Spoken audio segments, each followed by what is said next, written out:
She goes on to try talking about history and again gets a hell of a lot of stuff wrong. She says if you were to ask a random sampling of 10 people on the street to briefly describe what life was like for women prior to women's liberation, they would probably say that women were oppressed, abused, and didn't have any freedom at all.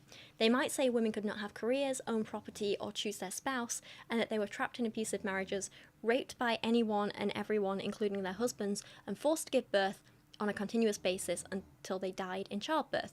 You might hear that they were not allowed any sort of education, were not allowed to speak publicly or have any assets. Essentially, a life of slavery, abuse, servitude, and misery is what will be described to you.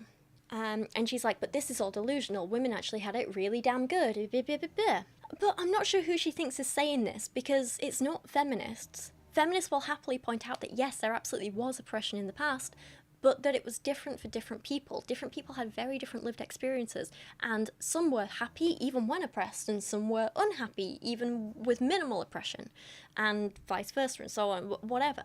It is a very nuanced topic, and what was true for, let's just take the 1800s for example. What life was like for an upper class woman in the UK would have been very different to a working class woman in the UK. And then you also have to consider, what about women in every country around the world? Every woman would have had a very damn different experience and would have faced different freedoms and oppressions depending on where they were and when they were and who they were and what they looked like and what abilities or disabilities they had and so on.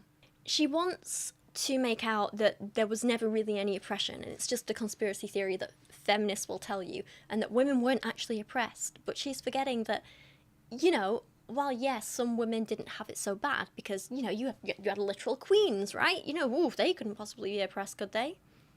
Yes, but not the point here. She's forgetting that for the majority of women in, for example, the UK or whatever, often women were not allowed to own land or have money of their own. We couldn't even have a bank account in the UK until the 70s. That means for the first 20 years of my mum's life, she couldn't have her own bank account. There were women who weren't allowed to divorce their husbands, but some men could divorce their wives if they wanted. There was a law in the UK which literally allowed husbands to sell their wives if they weren't, up to scratch.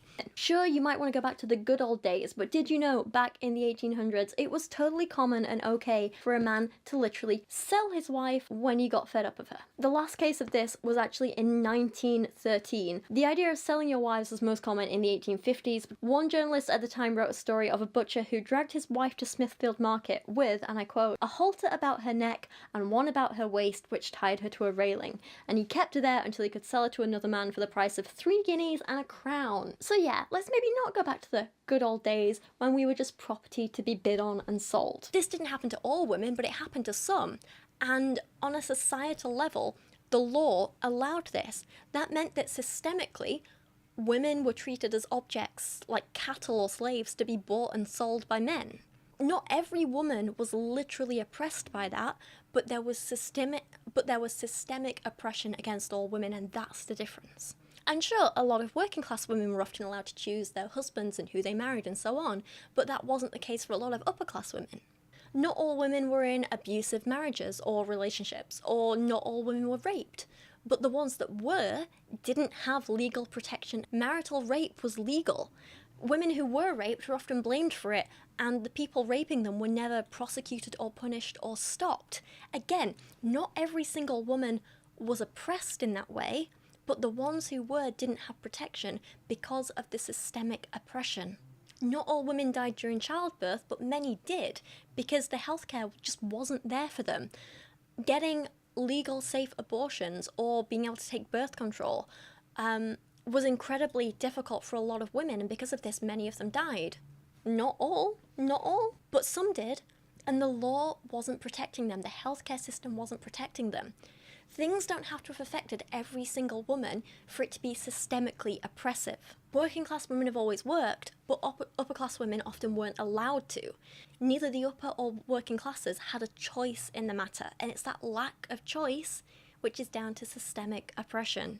Education was available to some women, but not all, and even the women who were allowed an education weren't allowed to study certain topics or at certain institutions. And again, this didn't affect every single woman, but on a systemic level, it could affect any woman. No one is saying that life was hellish for every single woman and that every single woman in the world was unhappy.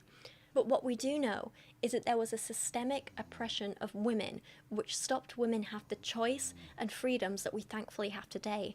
And that today there are still systems in place which stop certain women having freedoms and choices. For example, in America, a lot of women are losing bodily autonomy.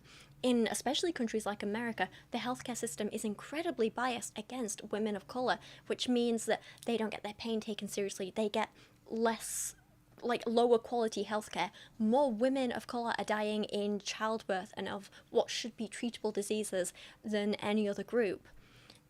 Again, just because, for example, one black woman gets amazing healthcare, that doesn't mean there's not a systemic problem there that needs addressing.